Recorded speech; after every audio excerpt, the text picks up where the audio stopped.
Property number 2 क्या है? देखिए, प्रॉपर्टी नंबर 2 हमें बताती है कि अगर हमें ये पता चल गया है कि ये हमारे पास जो गिवन है ये पेयर ऑफ स्ट्रेट लाइन की इक्वेशन है, डेल्टा इसमें 0 आ चुका है। अगर ये पेयर ऑफ स्ट्रेट लाइन की इक्वेशन है और हमें उन दोनों लाइंस के बीच में अगर कोई पूछा जाए कि उन दोनों जो लाइंस होंगी हमारे पास, उन दोनों की स्लोप कितनी होगी, तो हम लाइन की इक्वेशन को बिना फाइंड आउट किए ही उन दोनों लाइंस की स्लोप बता सकते हैं। उसके लिए बहुत सिंपल सा एक छोटा सा फॉर्मूला, एक छोटी सी इक्वेशन हमें याद रखनी है। उस इक्वेशन की हेल्प से हम बिना लाइन को फाइंड आउट किए उनकी इक्वेशन बता सकते हैं, उनकी स्लोप बता सकते हैं, सॉरी। ये देखिए, ये हमारे पास सिंपल सा फॉर्मूला है। अगर हमें दोनों ये पता चल गया कि F X Y is equal to 0 एक पेयर ऑफ लाइन को रिप्रेजेंट करता है, तो उन दोनों लाइन की जो स्लोप है उसको फाइंड आउट करने का ये सिंपल सा फॉर्मूला है, ये इक्वेशन है हमारी, इसे याद रखना है। B M square plus 2 HM plus A is equal to 0। इस सिंपल सी इक्वेशन के जो रूट्स होंगे वो हमारे पास हमारी दोनों लाइंस की जो स्लोप्स हैं वो हमें प्रोवाइड करेंगे। तो इस इक्वेशन को अप्लाई करने के लिए देखिए, हमें कुछ भी नहीं चाहिए, सिर्फ ए बी और एच की वैल्यू चाहिए, जो हमें लाइन की इक्वेशन को देखने से ही मिल जाती है। फॉर एग्जाम्पल यहाँ पर देखिए, ये हमने अभी जो इक्वेशन की थी वही सेम मैं दोबारा लिख रहा हूँ। हमें अगर अभी पता चल चुका है, देखिए इसमें डेल्टा जो था हमने चेक कर लिया था, 0 आ गया था। एच स्क्र माइनस ए बी भी हमने देख लिया, वो पॉजिटिव आ रहा है। हमें पता है कि जो इक्वेशन दिखाई दे रही है F X Y is equal to 0, ये पेयर ऑफ स्ट्रेट लाइन की इक्वेशन है, और वो दोनों लाइन जो है हमारी नॉन पैरेलल स्ट्रेट लाइंस है, रियल स्ट्रेट लाइंस है। तो अगर हमें कहा जाए कि भाई इन दोनों लाइन की स्लोप फाइंड आउट करो, तो बिना इक्वेशन फाइंड आउट किए आपको बताया स्लोप फाइंड आउट करने का एक ये सिंपल सा फार्मूला है, ये इक्वेशन है B M square plus 2 HM plus A is equal to 0। इस इक्वेशन के जो रूट्स होंगे वो हमें प्रोवाइड करेंगे दोनों लाइंस की स्लोप। तो इसके लिए देखिए, अपने को b जो है इस इक्वेशन में से मिल रहा है वाई स्क्वायर का कोफिशिएंट यानी -3, प्लस 2h का मतलब 5m, और a का मतलब एक्स स्क्वायर का कोफिशिएंट है वो है 2। यहाँ से h 2h मिलेगा और ये a मिलेगा। ये देखिए एक सिंपल सी क्वाड्रेटिक इक्वेशन मिल रही है, 3m² minus 5m minus 2 is equal to 0। तो इस इक्वेशन के जो रूट्स होंगे वो हमें प्रोवाइड करेंगे इन दोनों लाइन की स्लोप। तो इसे आप फैक्टराइज कर सकते हैं मिडिल टर्म को स्प्लिट करके, या फिर डायरेक्ट क्वाड्रेटिक फार्मूला का यूज करके भी कर सकते हैं। तो इसको सॉल्व करके देखिए, हमें यहाँ से मिल रहा है 3m plus 1 into m minus 2। तो इसका मतलब m की जो वैल्यूज हमें मिल रही है यहाँ से -1/3 एंड 2, ये प्रोवाइड कर रही है हमें इन दोनों लाइन की स्लोप। चलिए इसे m1 मान लो, तो ये 2, ठीक है, एक लाइन की स्लोप है 2 और दूसरी लाइन की जो स्लोप है वो आ रही है -1/3। आपने देखा था इन लाइन की इक्वेशन को हमने फाइंड आउट किया था, आप चेक भी कर सकते हैं, अगर वेरीफाई करना चाहें तो इसे वेरीफाई भी कर सकते हैं। ये देखिए, ये जो इक्वेशंस थी हमने सेपरेट करके फाइंड आउट की हुई हैं यहाँ पीछे, मैं एक बार चेक करके आपको दिखा देता हूँ दोबारा। इनको हमने फाइंड आउट किया था, ये देखिए, ये 2x minus Y plus 3 is equal to 0, एक x plus 3y minus 2 is equal to 0 थी। इस लाइन की अगर आप स्लोप देखेंगे तो 2 है, और इस लाइन की जो स्लोप है वो देखेंगे तो 1/3 -1/3 है। तो ये तो इक्वेशन फाइंड आउट की थी, उसके बाद स्लोप हमें पता चली। और यहाँ पे जो मेथड हमने किया है देखिए, यहाँ पर इसमें हमने सीधा सीधा फार्मूला यूज किया, B M square plus 2 HM plus A is equal to 0। अभी तक हमने लाइन की इक्वेशन फाइंड आउट नहीं की। अगर हमें उनकी स्लोप पूछी जाए तो डायरेक्ट इस फार्मूले से हम स्लोप बता सकते हैं। अगर हमें इक्वेशन नहीं फाइंड आउट करनी है, सिर्फ स्लोप चाहिए, तो इस तरह से हमें स्लोप मिल जाएगी।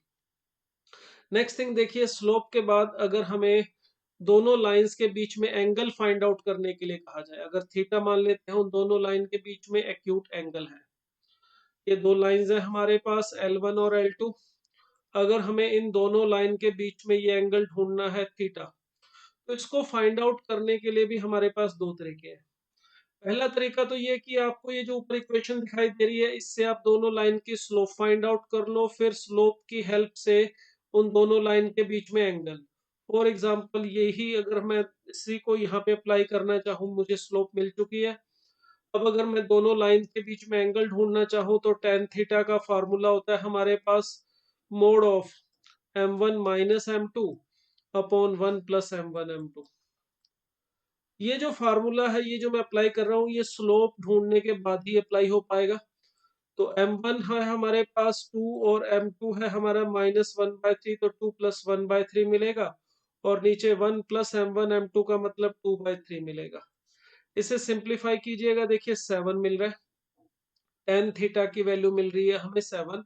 और थीटा अगर लिखना चाहें तो tan−1 7 इस तरह से लिख सकते हैं। तो ये हमारी जो थीटा की वैल्यू या टेन थीटा की वैल्यू हमें मिली है, ये हमें m1 m2 ढूंढने के बाद मिली है। बट अगर हम चाहें तो m1 m2 बिना फाइंड आउट किए भी आप सीधा सीधा एक फार्मूला भी हम ड्राइव करेंगे, उसकी हेल्प से आप जो लाइंस की इक्वेशन को, पेयर ऑफ लाइन की इक्वेशन को स्टार्टिंग में जो हमें प्रोवाइड कर रखी होगी, ये general equation X and Y में सेकंड डिग्री, इसको देख के भी आप बता सकते हो एंगल कितना होगा बिना स्लोप फाइंड आउट किए। तो वो कैसे मिलेगा, देखिए जरा यहाँ से प्रॉपर्टी हम बना रहे हैं, प्रॉपर्टी नंबर 3। अगर देखिए m1 और m2 हमारी इस इक्वेशन के रूट्स हैं, तो इस इक्वेशन के रूट से हम इसका सम ऑफ रूट बता सकते हैं -2h/b होगा। और हम प्रोडक्ट ऑफ द रूट भी बता सकते हैं a/b होगा। ये क्वाड्रेटिक इक्वेशन से जो हमने sum of root and product of root पढ़ा है, उसका यूज किया। अब देखिए हमने अगर कहा कि इन दोनों की स्लोप m1 और m2 है लाइंस की, तो स्लोप का ये फार्मूला था m1 - m2 upon 1 + m1 m2। हमारे पास वैल्यू अवेलेबल है m1 m2 और m1 + m2 की। तो हम इसको जो टेन थीटा का फार्मूला है, इसको m1 + m2 और m1 × m2 में कन्वर्ट करने की कोशिश करते हैं। उसके लिए देखिए नीचे तो कुछ भी करने की जरूरत नहीं है, m1 m2 है जिसकी वैल्यू मैं a/b रख सकता हूँ। ऊपर इस m1 - m2 को देखिए, पहले मैं मोड ऑफ m1 - m2 जो है, इसे m1 - m2 का स्क्वायर लिख सकता हूँ। ठीक है, स्क्वायर लगा के ऊपर रूट लगा दिया जाए तो ये मोड ऑफ m1 - m2 ही होगा। मगर मुझे m1 + m2 चाहिए, तो उसके लिए देखिए इस m1 - m2 होल स्क्वायर को मैं ऐसे कर रहा हूँ, बीच में माइनस की जगह प्लस कर दिया और लिख दिया साथ में -4m1 m2। तो देखिए ये m1 - m2 होल स्क्वायर ही है। ये फार्मूला है हमारा जो हमने पढ़ा होगा 9th 10th क्लास में। a - b का जो होल स्क्वायर होता है, इसे आप लिख सकते हो a + b का होल स्क्वायर -4ab। इसका यूज मैंने यहाँ पे किया है। अब देखिए हमारे पास m1 m2 भी है, m1 + m2 भी है, दोनों वैल्यूज मैं यहाँ पे अप्लाई कर दूंगा। तो मुझे यहाँ पर मिल जाएगा 4h² / b² -4b/a। इसी तरह से जो नीचे है वो मिल जाएगा 4b/a। इसको जब आप, सॉरी यहाँ पे b² आएगा a/b, ये गलत लिख दिया थोड़ा सा, यहाँ पे इसको सही करके सही लिख देता हूँ 4a/b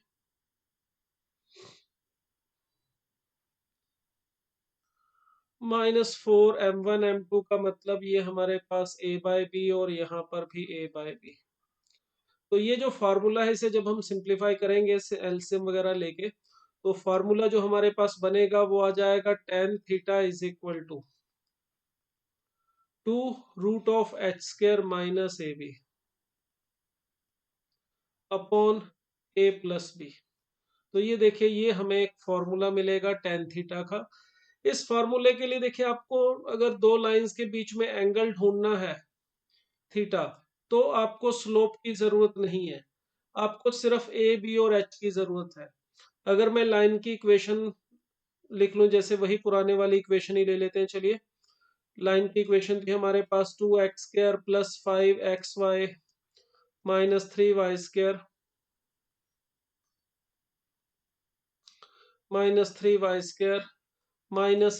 + 11y - 6। अगर यहाँ से a b और h, ये तीनों चीजें मुझे मिल जाएं, तो मैं सीधा सीधा इस फार्मूले से tan थीटा फाइंड आउट कर सकता हूँ। तो देखिए फार्मूला था हमारा 2√h² - ab 25/4 ab की वैल्यू देखिए -6 आएगी, तो यहाँ +6 हो जाएगा। अपॉन नीचे है a + b दैट इज 2 - 3। तो यहाँ पे हमें मिल जाएगा, देखिए मोड के अंदर 2√49/4 और नीचे है -1, जिसका मोड लेके +1 हो जाएगा। तो वही देखिए सेम 7 मिल रहा है। 4 को रूट से बाहर निकाल के 2 से कैंसिल आउट कर देंगे और -1 का मोड 1। तो वही देखिए tan theta is equal to हमें 7 मिल रहा है, जो हमने m1 m2 फाइंड आउट करने के बाद किया था। तो इसमें देखिए आपको m1 m2 फाइंड आउट करने की जरूरत नहीं है। अगर दो लाइंस के बीच में एंगल ढूंढना है तो ये फार्मूला बस अपने को ध्यान रखना है। ये हमारी प्रॉपर्टी नंबर 4। तो प्रॉपर्टी नंबर 4 कहती है कि अगर हमें दोनों लाइंस के बीच में एंगल ढूंढना है, एक्यूट एंगल ढूंढना है, तो tan थीटा का फार्मूला याद रखिएगा 2√h² minus A B upon a plus B. तो ये है हमारे पास लाइन की सॉरी दोनों लाइंस के बीच में एंगल ढूंढने का फार्मूला। पहला फार्मूला था, प्रॉपर्टी नंबर 2 था स्लोप फाइंड आउट करनी हो अगर, और थर्ड फार्मूला है अगर हमें एंगल चाहिए, उसमें स्लोप को बिना फाइंड आउट किए सीधा सीधा एंगल ढूंढ सकते हैं। तो ये थी प्रॉपर्टी नंबर 3। नेक्स्ट देखिए प्रॉपर्टी नंबर 4। प्रॉपर्टी नंबर 4 जो है हमारे प्रॉपर्टी नंबर 3 से ही बनी है। देखिए हमने कहा कि अगर दो लाइंस हैं हमारे पास L1 और L2 और इनके बीच में एंगल यहाँ पर ये थीटा है एक्यूट एंगल, तो हमने tan थीटा का फार्मूला यहाँ से फाइंड आउट किया। वो आया था 2√h² minus A B upon A plus B. ऊपर मोड भी था, तो मोड चाहो तो पूरे के ऊपर लिख लो या ए प्लस बी के ऊपर। √h² माइनस ए बी पॉजिटिव ही है तो उसके ऊपर मोड लगाओ चाहे नहीं लगाओ कोई फर्क नहीं पड़ता, क्योंकि स्क्वायर रूट h² माइनस ए बी ये जो वैल्यू है ये पॉजिटिव ही होगी। अब देखिए यहां से हमारी फर्स्ट प्रॉपर्टी बनी है, अगर h² is equal to A B हुआ, यानी h² minus A B is equal to 0, एक ही बात है। अगर h² is equal to A B, h² minus A B is equal to 0 है, तो देखिए tan थीटा की वैल्यू जो है इस केस में 0 आ जाएगी।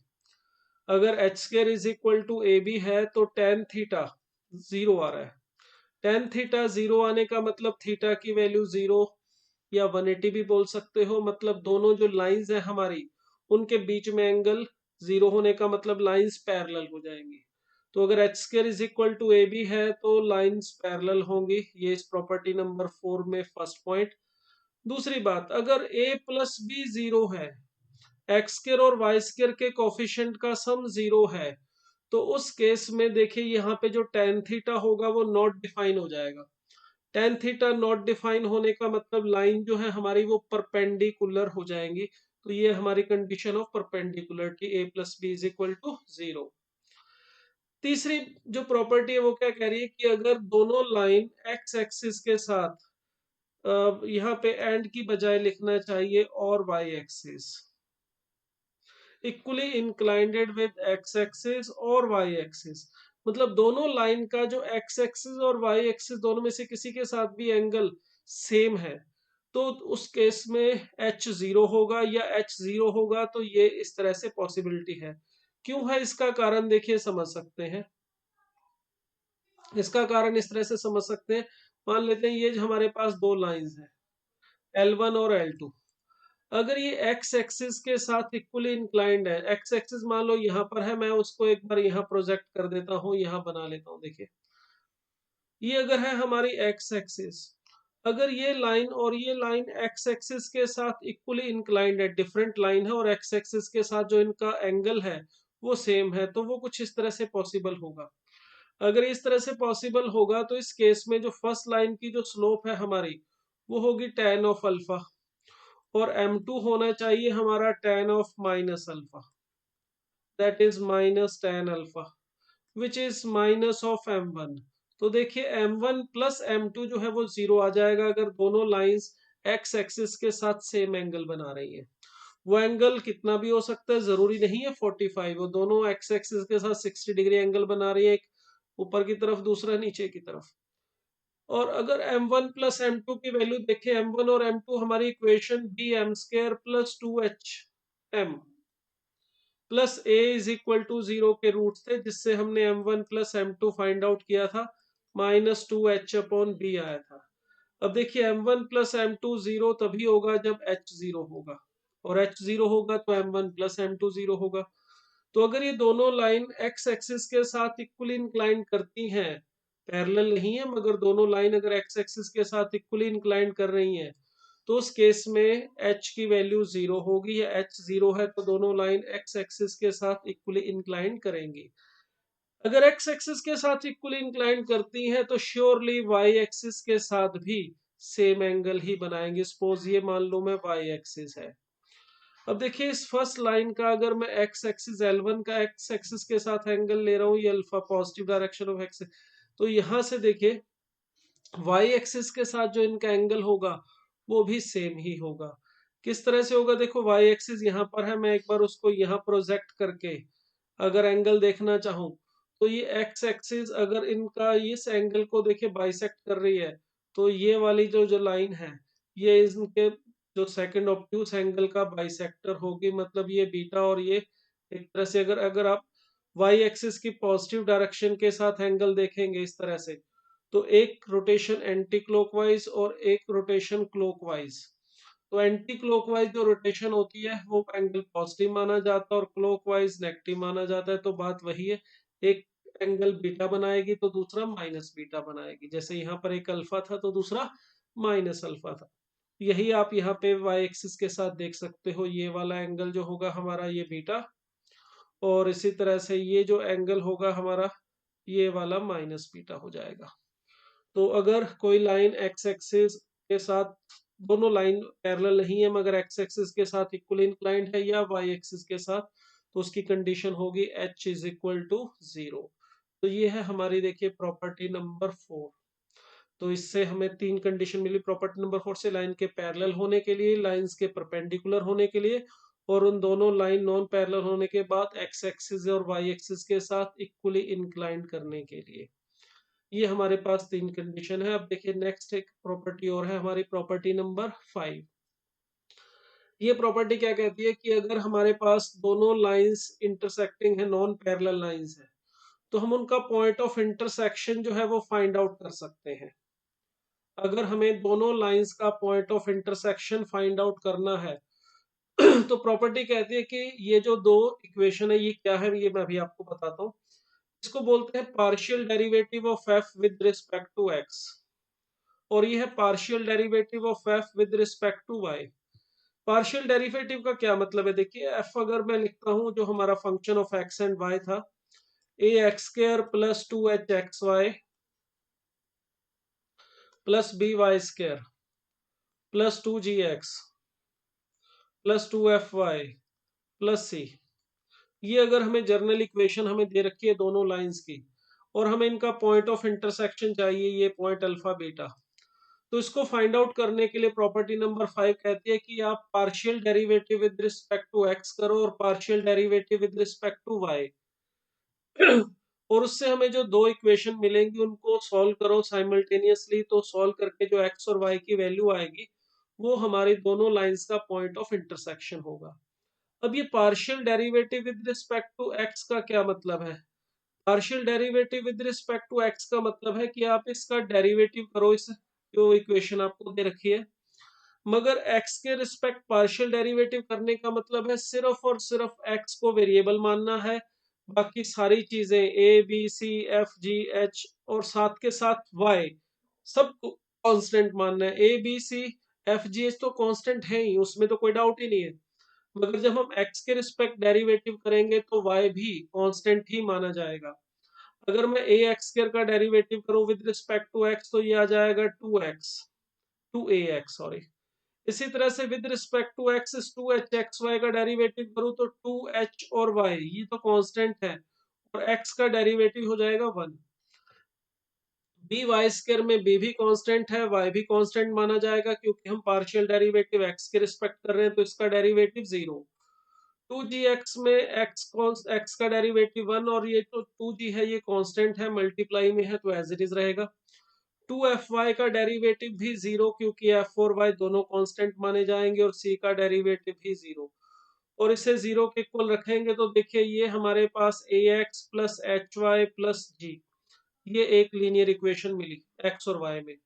इसी तरह से पार्शियल डेरिवेटिव अगर मैं विद रिस्पेक्ट टू y करूं तो a x स्क्वायर में a और x दोनों कांस्टेंट माने जाएंगे क्योंकि अब हम y के रिस्पेक्ट अगर पार्शियल डेरिवेटिव कर रहे हैं तो सिर्फ y को ही वेरिएबल माना जाएगा और y के अलावा बाकी सारे कांस्टेंट माने जाएंगे, तो इसका डेरिवेटिव 0।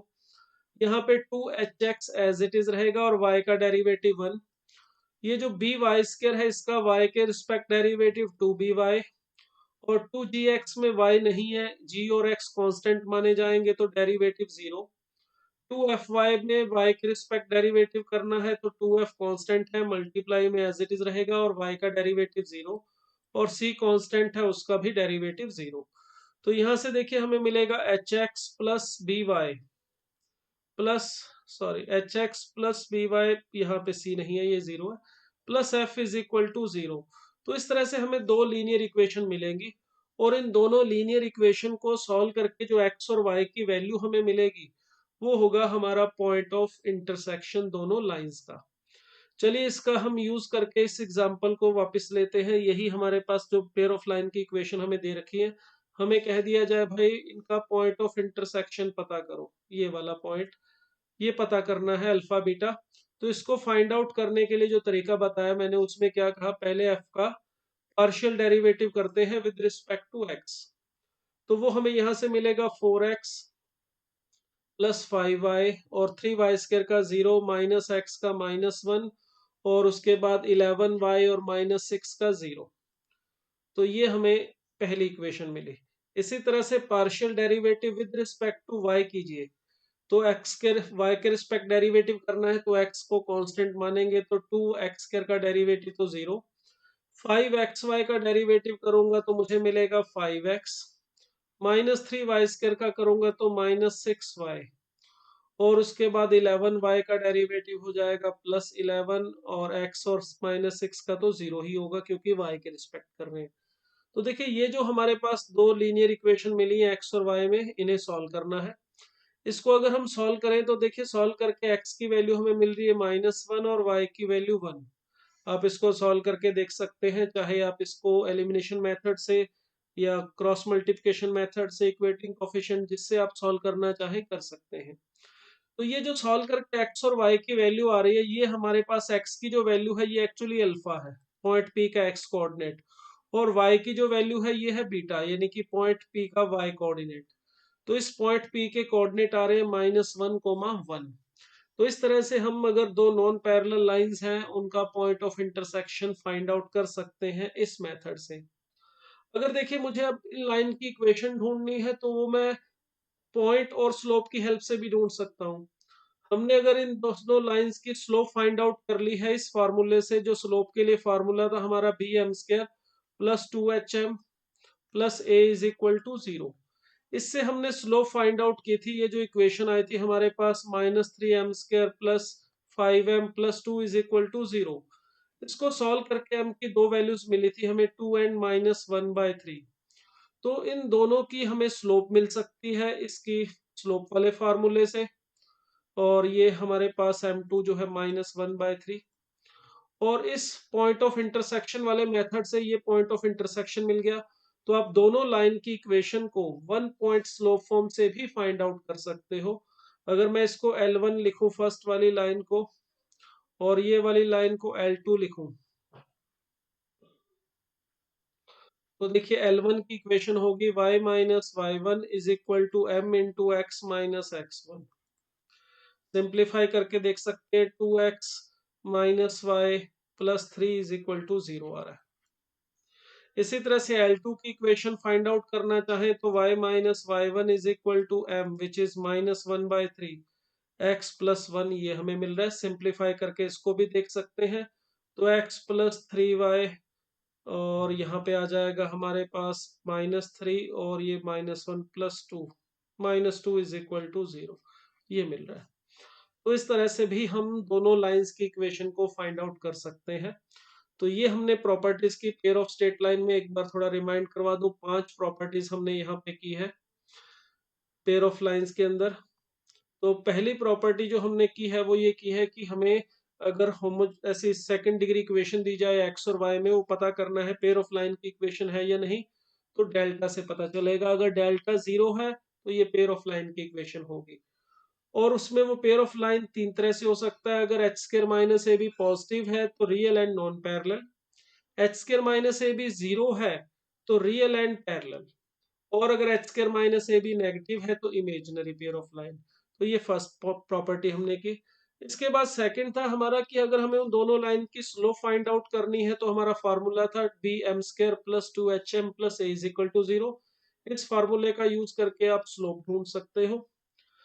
तीसरी प्रॉपर्टी थी अगर हमें बिना स्लोप ढूंढे दोनों लाइन के बीच में एंगल ढूंढना है तो एंगल के लिए ये फार्मूला हमारे पास था tan theta is equal to 2√h² minus A B upon A plus b. ये हमारा एंगल के लिए सीधा सीधा फार्मूला है, इसके लिए स्लोप ढूंढने की जरूरत नहीं है। तो ये प्रॉपर्टी नंबर 3 थी हमारी। उसके बाद देखिए प्रॉपर्टी नंबर 4 3 वाली प्रॉपर्टी से बनी थी, ये जो tan थीटा का फार्मूला आया था। इससे तीन बातें लिख सकते हैं, अगर h square is equal to A B है तो लाइन पैरेलल होंगी, या लाइन पैरेलल है तो H square is equal to A B. Perpendicularity की कंडीशन आई थी A plus B is equal to 0। X square और वाई स्क्वायर के कोफिशिएंट का सम अगर 0 है तो एंगल दोनों लाइन में 90 डिग्री होगा, लाइंस परपेंडिकुलर होंगी। अगर एच 0 है तो दोनों लाइंस एक्स एक्सिस के साथ सेम एंगल बना रही होंगी और वाई एक्सिस के साथ भी, या दोनों एंगल लाइन अगर एक्स एक्सिस और वाई एक्सिस के साथ सेम एंगल पे इंक्लाइन कर रही है तो एच इज इक्वल टू 0 होगा। तो ये हमने चार प्रॉपर्टीज की, और लास्ट प्रॉपर्टी थी हमारी पॉइंट ऑफ इंटरसेक्शन के लिए। अगर हमारी दोनों नॉन पैरेलल लाइंस है वो h square is equal to A B है या नहीं उससे पता चल जाएगा। अगर पैरेलल है तो ये मेथड अप्लाई करने की जरूरत नहीं है, अगर लाइन पैरेलल होंगी तो इससे आपको पॉइंट ऑफ इंटरसेक्शन नहीं मिल पाएगा। अगर लाइन नॉन पैरेलल है तो आप उन दोनों लाइन का पॉइंट ऑफ इंटरसेक्शन ढूंढ सकते हो।